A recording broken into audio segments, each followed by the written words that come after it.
Hola, bienvenidos a un nuevo video del Laboratorio de Preparados Especiales. Soy Lucía Chartrón y junto a Macarena Gómez les vamos a explicar la articulación temporomandibular. Empecemos. Esta es una articulación del tipo sinovial del género Bicondylia. Sus superficies articulares son, por parte del hueso temporal, la fosa mandibular hacia posterior y el tubérculo articular hacia anterior. Por parte de la mandíbula tendremos los cóndilos mandibulares o apófisis condilares.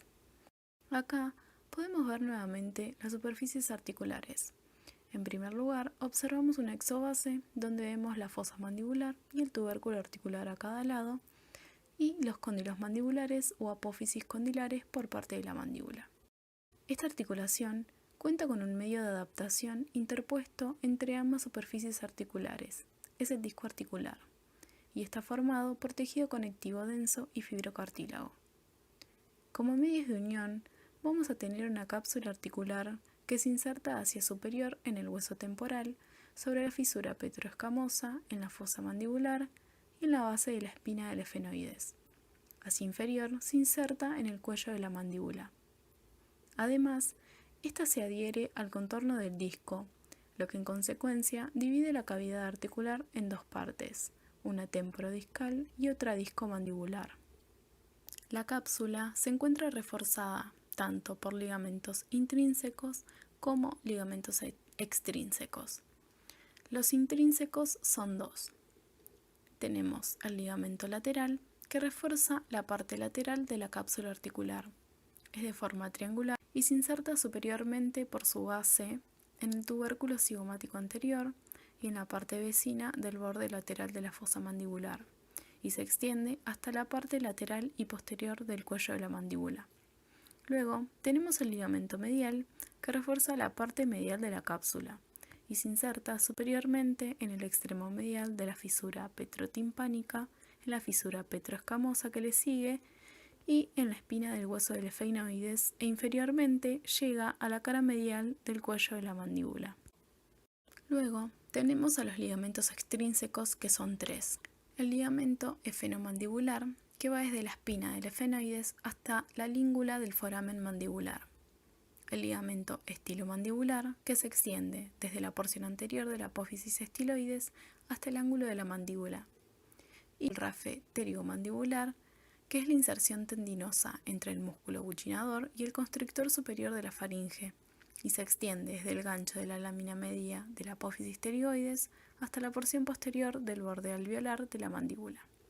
La articulación temporomandibular está irrigada por ramas de la arteria temporal superficial y maxilar. El drenaje venoso se realiza a través de las venas temporales superficiales y la vena retromandibular, y la inervación está dada por ramos del nervio mandibular, y son los nervios auriculotemporal, temporal profundo y massetérico. Ahora sí, pasemos a la biomecánica articular, y comprende los siguientes movimientos. Movimiento de elevación y descenso.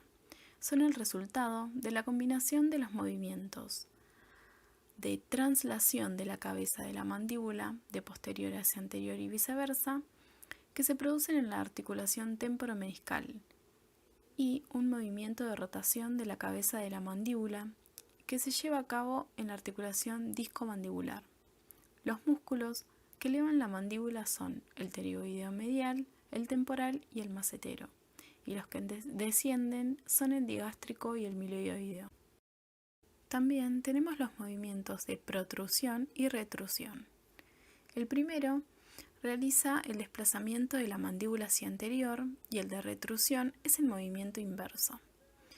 Estos se producen sobre todo en la articulación temporodiscal.